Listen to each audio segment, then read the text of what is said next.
나는 한국을 믿지 않았어요. 뉴스에서 보던 그 나라, 그저 모순과 과장뿐인 줄 알았죠. 런던 옥스퍼드 대학의 문화인류학 교수로서 객관적 시선으로 세상을 바라보는 것이 제 직업이었습니다. 아침마다 연구실 창문 너머로 보이는 고풍스러운 건물들 사이로 학생들이 오가는 모습을 바라보며 커피를 마시는 게 일상이었죠. 그 고요한 공간에서 저는 세계 문화를 분석하고 강의했습니다. 차분하고 체계적인 삶이었어요. 전 세계가 한류에 열광하던 그때 저는 의심이 가득했습니다. 정말 그만한 가치가 있는 걸까? 그저 일시적인 현상이 아닐까? 학술지의 기고한 논문에서도 저는 냉정한 관찰자의 시선을 유지했어요. 한류는 서구 문화에 대한 동양적 재해석에 불과하다고 주장했죠. 동료 교수들은 제 분석에 감탄했고 저는 그 칭찬에 안주했습니다. 하지만 내심 알고 있었어요. 제 분석은 피상적이었다는 것을. 그리고 유나라는 아시아계 친구가 있었습니다. 유나는 옥스퍼드에서 역사학을 공부하던 한국계 영국인이었어요. 우리는 교내 세미나에서 만나 가끔 커피를 마시며 이야기를 나눴죠. 어느 날 유나가 학교에서 인종차별적 발언으로 괴롭힘을 당했다는 소식을 들었습니다. 그때 저는 외면했어요. 단지 문화적 차이라고 치부했죠. 유나의 상처 입은 눈빛이 아직도 선명합니다. 그 이후로 유나는 더 이상 연락하지 않았고 저는 그저 바쁘다는 핑계로 찾아가지 않았어요. 그 일이 제 안에 한국에 대한 거리감, 어쩌면 냉소를 만들었는지도 모르겠어요. 무의식 중에 저는 한국이라는 나라에 벽을 쌓고 있었습니다. 이런 편견과 거리감을 안고 살던 중 대학에서 아시아 문화 연구 프로젝트 책임자로 임명됐어요. 지원서를 냈던 건 순전히 경력을 위해서였죠. 하지만 첫 미팅에서 책상 위에 놓인 연구 대상국 목록을 보고 심장이 멎는 듯 했습니다. 한국. 제가 가장 회피하던 그 나라였어요. 동료들의 기대에 찬 눈빛 속에서 저는 결심했습니다. 한국을 직접 확인하기로. 진짜를 보기 위해. 그리고 아마도 유나에게 지었던 죄책감에서 벗어나기 위해서였을지도 모릅니다. 인천공항에 도착한 순간 속도감에 압도됐어요. 사람들이, 도시가 너무 빨랐죠. 영국의 여유로운 리듬에 익숙했던 저에게 서울의 박동치는 에너지는 충격이었습니다.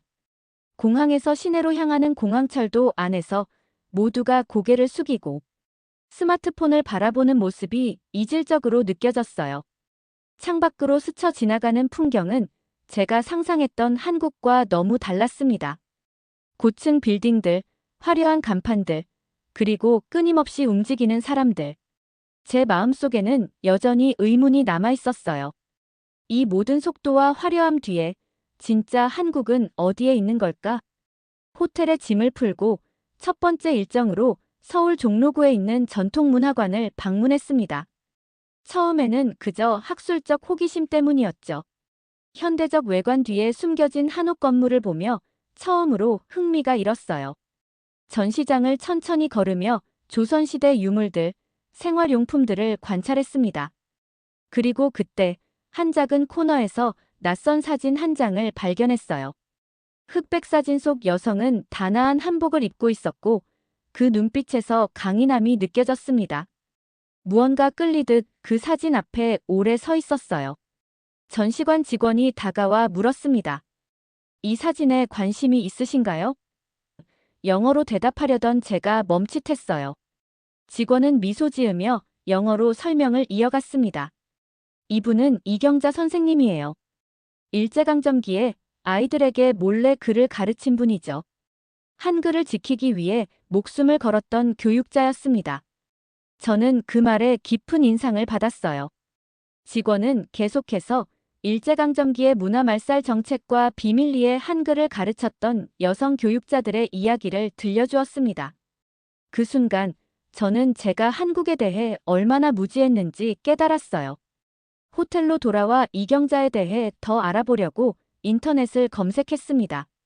그리고 놀랍게도 유나의 외할머니였다는 사실을 뒤늦게 알게 됐어요.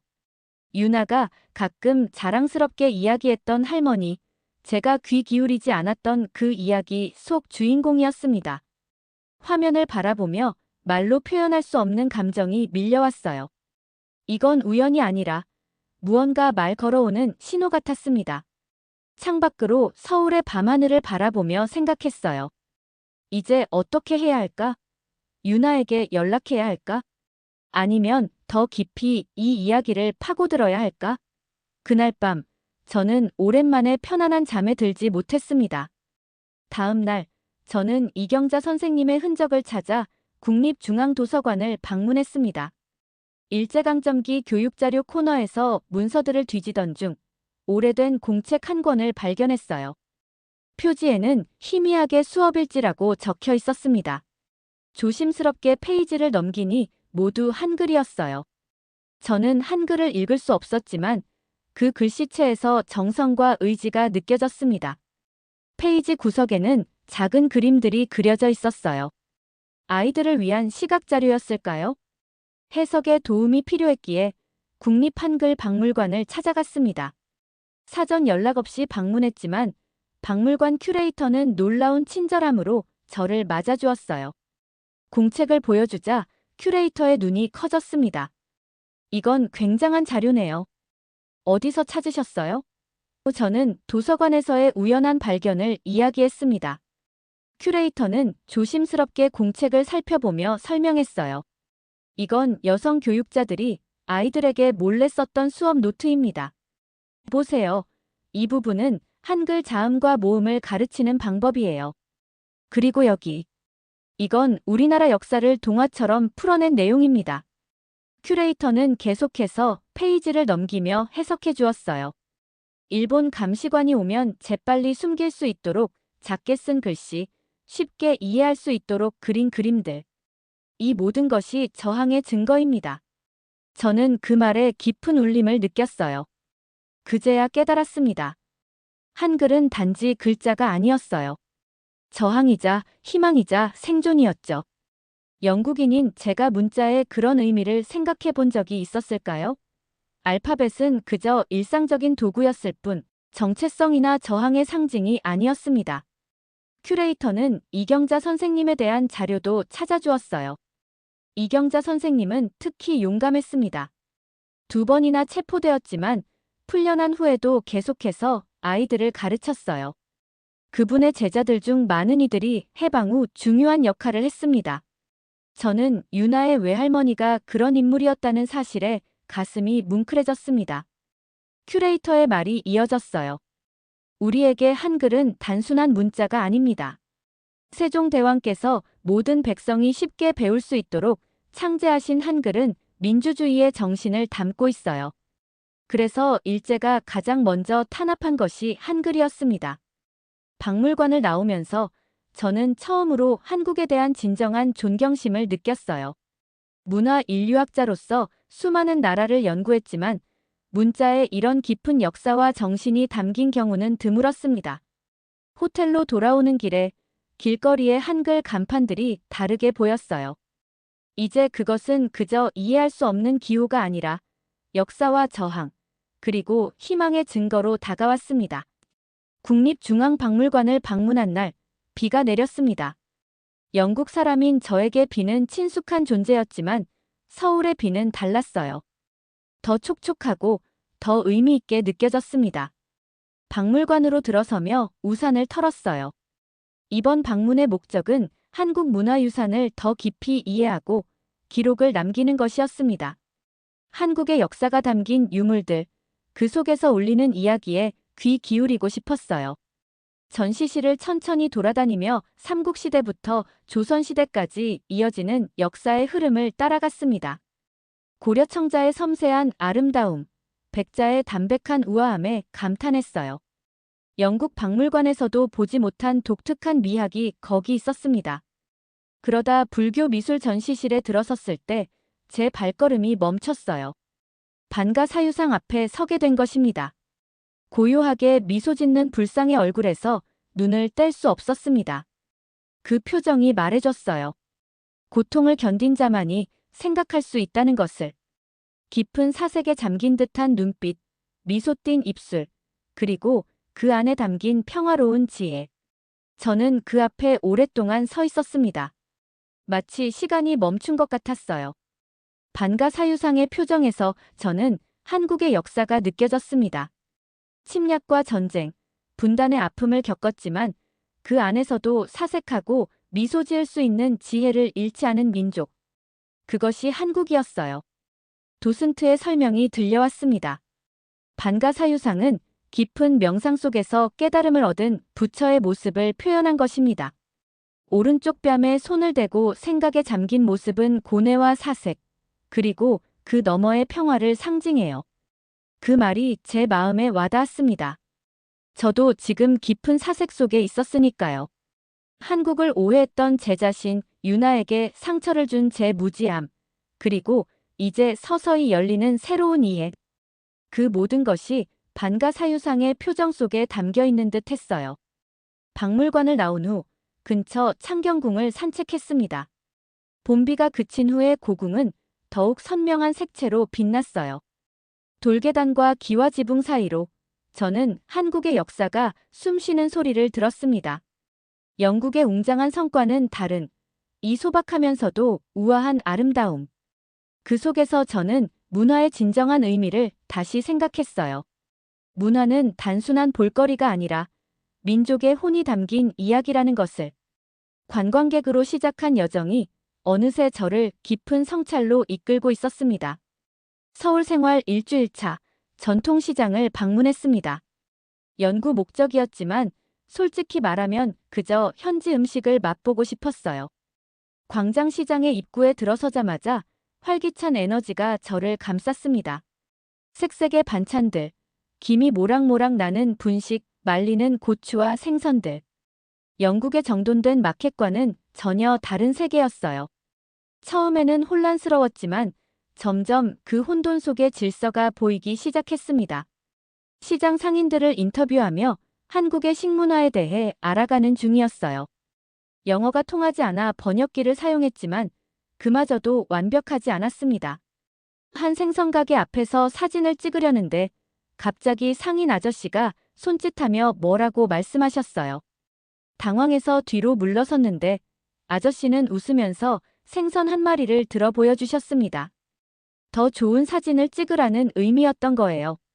그 순간의 따뜻함이 제 마음에 남았습니다. 인터뷰를 계속하다 보니 어느새 시간이 많이 흘렀어요. 출구를 찾으려 했지만 복잡한 시장 골목에서 길을 잃고 말았습니다. 지도 앱을 열었지만 신호가 약해 로딩이 되지 않았어요. 점점 불안해지던 차에 한 김밥 가게 앞에서 망설이고 있었습니다. 그때 가게 안에서 상인 아주머니의 목소리가 들려왔어요. 어디 가려고 그래요? 길을 잃은 것 같은데. 저는 놀라서 쳐다봤습니다. 아주머니는 영어로 말씀하신 게 아니었지만 그 상황과 표정만으로도 의미가 전해졌어요. 제 당황한 얼굴을 보시고는 아주머니가 환하게 웃으셨습니다. 외국인도 사람이지 김밥 하나 먹고 가요. 영어 단어가 섞인 그 말을 간신히 이해했어요. 잠시 망설였지만 그 따뜻한 미소에 이끌려 가게로 들어갔습니다. 김밥 한 줄을 앞에 놓고 아주머니는 옆에 앉아 천천히 말씀하셨어요. 제가 이해하지 못하는 것을 아시고 손짓과 단순한 단어로 소통하려 노력하셨습니다. 한국. 처음. 네. 혼자. 네. 그러자 아주머니는 제 어깨를 토닥이며 말씀하셨어요. 괜찮아요. 한국 사람들 정 많아요. 정이 뭐예요? 제가 물었습니다. 아주머니는 한참 생각하시더니 가슴을 가리키며 말씀하셨어요. 여기. 마음. 가족 아닌데 가족처럼. 모르는데 아는 것처럼. 정. 그녀는 저를 한참 바라보다 다시 정이라는 말을 했어요. 처음 듣는 말. 사전에도 없고 번역도 안 되는 그 단어. 하지만 그날 저는 정을 온몸으로 느꼈습니다. 식사를 마치고 나올 때 아주머니는 출구까지 나와 길을 알려주셨어요. 그리고 작은 유자차 한 병을 손에 쥐어주셨습니다. 감기 조심해요. 그 순간 저는 눈물이 날 것 같았어요. 낯선 나라에서 모르는 사람에게 받은 이 따뜻함. 이것이 정이구나. 호텔로 돌아오는 길, 서울의 거리가 전혀 다르게 보였습니다. 더 이상 차갑고 빠른 도시가 아니라 정이 흐르는 따뜻한 공간으로 느껴졌어요. 한국에서의 마지막 주, 저는 가장 중요한 장소를 방문했습니다. 서울 마포구에 위치한 이산 가족 기록 보존소였어요. 처음 계획에는 없던 곳이었지만 이경자 선생님과 유나의 이야기가 저를 이곳으로 이끌었습니다. 보존소는 생각보다 작고 조용했어요. 한국 전쟁으로 헤어진 가족들의 기록과 사진, 편지들이 고이 보관되어 있었습니다. 직원의 도움을 받아 자료를 검색했어요. 이경자라는 이름으로 검색하니 여러 결과가 나왔습니다. 출생 연도와 지역을 좁혀가며 찾던 중 마침내 그 사진을 발견했어요. 전통문화관에서 봤던 바로 그 사진이었습니다. 기록에는 간단한 정보만 있었어요. 이경자, 1910년생, 서울 출신, 교사, 1951년 실종. 그리고 가족정보란에 딸 이미영과 손녀 박유나의 이름이 적혀 있었습니다. 저는 그 기록을 오래 바라봤어요.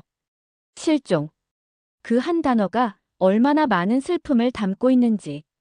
유나의 외할머니는 한국 전쟁 중 실종되셨고 가족은 그 후로 소식을 듣지 못했던 거예요. 그제서야 유나가 왜 외할머니에 대해 이야기할 때 눈시울을 붉혔는지 이해할 수 있었습니다. 그것은 단순한 자랑이 아니라 아픔과 그리움이 담긴 기억이었어요. 직원의 도움으로 관련 자료들을 더 찾았습니다. 이경자 선생님이 운영했던 비밀 학교의 위치, 가르쳤던 학생들의 명단, 그리고 실종 당시의 정황까지 모든 정보를 꼼꼼히 기록했어요. 유나에게 전해주기 위해서였습니다. 그동안 회피했던 과거를 직면하고 유나에게 사과해야 한다는 생각이 강하게 들었어요. 이제는 그녀의 이야기를 진심으로 들을 준비가 되었습니다. 귀국 비행기를 타기 전날 용기를 내어 유나에게 이메일을 보냈어요. 한국에서의 경험, 이경자 선생님에 대해 알게 된 것들, 그리고 진심 어린 사과를 담았습니다. 보내고 나서 밤새 답장을 기다렸지만 오지 않았어요. 실망했지만 이해했습니다. 제가 준 상처가 그만큼 컸던 거겠죠. 그런데 귀국 후 이틀째 되는 날, 갑자기 유나에게서 연락이 왔습니다. 영국으로 돌아와 연구실에서 한국 자료를 정리하고 있을 때였어요. 전화벨이 울렸고 유나의 목소리가 들려왔습니다. 엘리자베스, 정말 고마워. 외할머니에 대한 자료. 우리 가족에게는 소중한 보물이야. 유나의 목소리에는 울음이 섞여 있었어요. 나 한국에 가보고 싶어졌어. 당신 덕분이야. 그 말에 제 마음속에 얹혀있던 돌이 내려가는 듯 했어요. 눈물이 흘렀습니다. 함께 가자, 유나. 이번에는 제대로 들을게. 너의 이야기를. 전화기 너머로 유나의 웃음소리가 들렸어요. 오랫동안 단절되었던 우정이 다시 이어지는 순간이었습니다. 그리고 저는 깨달았어요. 문화를 진정으로 이해한다는 것은 사람을 이해하는 것에서 시작된다는 것을. 영국으로 돌아온 후 대학에서의 첫 강의는 매우 특별했습니다. 학생들 앞에 서서 제가 준비한 프레젠테이션을 시작하기 전에 잠시 망설였어요. 원래 계획했던 내용을 완전히 바꿨거든요. 오늘은 한국에 대한 이야기를 들려드리겠습니다. 학생들의 눈빛이 호기심으로 반짝였어요. 그들도 알고 있었을 겁니다. 제가 한국에 대해 비판적이었다는 것을. 프로젝터에 처음 띄운 이미지는 반가사유상이었습니다. 이 불상의 표정은 한국이라는 나라의 정신을 담고 있습니다. 고뇌와 사색, 그리고 그 너머의 평화. 학생들에게 제가 경험한 한국, 그 속에서 만난 사람들과 문화에 대해 진심을 담아 이야기했어요.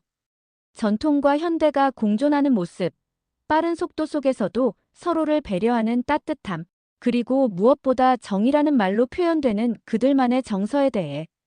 강의가 끝나고 한 학생이 손을 들었습니다. 교수님, 이전에 쓰신 한류에 대한 논문과 오늘 강의 내용이 완전히 다른데요? 저는 잠시 침묵했다가 솔직하게 대답했어요. 맞아요. 내가 그때는 틀렸어요. 편견으로 가득 찬 시선으로 바라봤던 거죠. 학생들의 표정이 놀라움으로 바뀌었습니다. 문화인류학 교수가 자신의 분석이 틀렸다고 인정하는 일은 흔치 않으니까요. 그날 저녁 연구실에서 귀국 전 마지막으로 수정했던 다큐멘터리 제목을 바꿨습니다. 원래는 Contradictions of K-Culture, A Critical Analysis였는데 과감히 지우고 새로운 제목을 타이핑했어요. 더 컨트리 I 미선더스투드 마이너스 내가 몰랐던 한국. 영어와 한글을 함께 넣었죠. 그리고 서론부터 다시 썼습니다. 더 이상 차가운 관찰자가 아닌 경험자의 시선으로. 제가 믿고 있던 건 편견이었어요. 이해는 지식이 아닌 경험으로부터 오는 거였죠. 책으로 배운 한국과 직접 만난 한국은 달랐습니다. 그곳에서 저는 단순한 관광객이 아니라 역사의 증인이 되었어요. 이경자 선생님의 이야기를 통해, 한글의 의미를 통해, 반가사유상의 미소를 통해, 그리고 김밥 가게 아주머니의 정을 통해 한국을 느꼈습니다. 다큐멘터리 원고를 마무리하면서 유나에게 검토를 부탁하는 이메일을 보냈어요. 이제 더 이상 두렵지 않았습니다. 유나의 이야기, 그녀의 외할머니의 이야기가 온전히 담기길 바랐으니까요. 제 연구가 누군가의 아픔을 무시하는 것이 아니라 그들의 목소리를 담는 그릇이 되길 원했습니다. 그리고 저는 확신했어요. 이 다큐멘터리를 본 누군가의 시선도 저처럼 바뀔 수 있을 거라고. 다큐멘터리 촬영을 위해 유나와 함께 다시 한국을 방문했습니다. 이번에는 완전히 다른 마음가짐이었어요. 더 이상 외부인의 시선이 아닌 이야기의 일부가 된 느낌이었죠. 인천공항에 도착했을 때 낯선 불안감 대신 친숙함이 느껴졌습니다. 유나는 표정이 밝았어요. 외할머니의 나라를 처음 방문하는 설렘에 가득 차 있었습니다. 우리는 이경자 선생님의 흔적을 따라 여행했어요.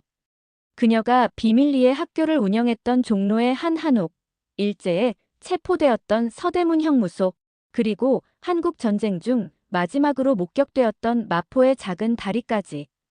유나는 때로는 눈물을 흘렸고 때로는 미소 지었습니다. 카메라는 그 모든 순간을 담았어요.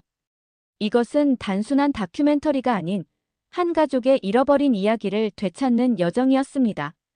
촬영 막바지에 놀라운 일이 일어났어요. 이산 가족기록 보존소에 다시 방문했을 때 한 직원이 새로운 자료를 발견했다며 우리를 불렀습니다. 최근 기증된 개인 앨범 속에서 이경자 선생님으로 추정되는 사진이 발견된 거예요. 1953년 휴전 직후 부산에서 찍힌 사진이었습니다. 그녀는 살아있었던 겁니다. 적어도 전쟁이 끝날 때까지는. 유나는 그 사진을 보자마자 알아봤어요. 외할머니야. 그녀의 목소리는 떨렸습니다. 그 발견으로 우리의 다큐멘터리는 전혀 다른 방향으로 흘러갔어요. 이제 이경자 선생님이 전쟁 후 어떻게 되었는지, 왜 가족에게 돌아오지 못했는지를 추적하게 되었습니다. 그 과정에서 우리는 더 많은 한국인들을 만났고 더 많은 이야기를 들었어요. 전쟁으로 인해 헤어진 가족들, 남과 북으로 갈라진 친척들, 그리고 여전히 누군가를 기다리는 사람들. 한국의 아픔은 개인의 것이 아니라 민족 전체의 것이었습니다. 다큐멘터리 마지막 장면은 서울의 남산타워에서 촬영했어요. 밤하늘 아래 빛나는 서울의 야경을 배경으로 유나와 저는 나란히 서 있었습니다. 카메라를 향해 이야기하는 대신 우리는 서로를 바라보며 대화했어요. 엘리자베스, 외할머니가 살아계셨다는 사실을 알게 되어서 기뻐요. 비록 지금은 이 세상에 계시지 않더라도. 유나의 눈에는 평온함이 깃들어 있었습니다. 저는 유나의 손을 잡았어요. 유나, 내 외할머니의 이야기는 끝나지 않았어. 우리가 기억하는 한 그녀는 계속 살아있는 거야. 그리고 카메라를 향해 돌아섰습니다. 나는 한국인이 아닙니다.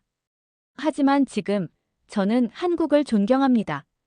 문화는 국경을 넘어 사람을 바꿉니다. 이경자 선생님의 이야기, 그리고 한국이라는 나라의 이야기가 여러분의 마음에도 울림을 줄 수 있기를 바랍니다. 다큐멘터리는 엄청난 반응을 얻었어요. 영국에서 먼저 방영된 후 한국의 방송사에서도 번역 방영되었습니다. 시청자들의 댓글은 감동적이었어요. 처음으로 외국인의 시선에서 우리 문화를 제대로 이해받은 느낌이다. 할머니 세대의 희생을 다시 생각하게 됐다.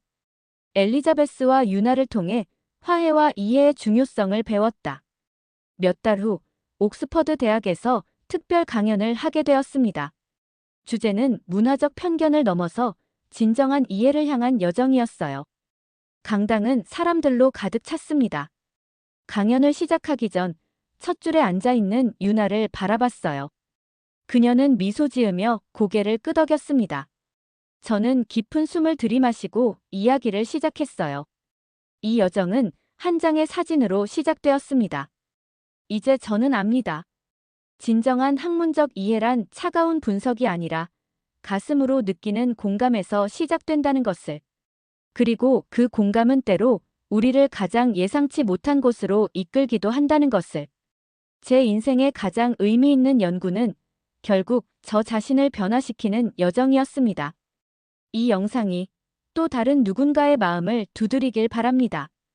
그리고 그들도 저처럼 자신이 몰랐던 세계를 발견하게 되길 바랍니다.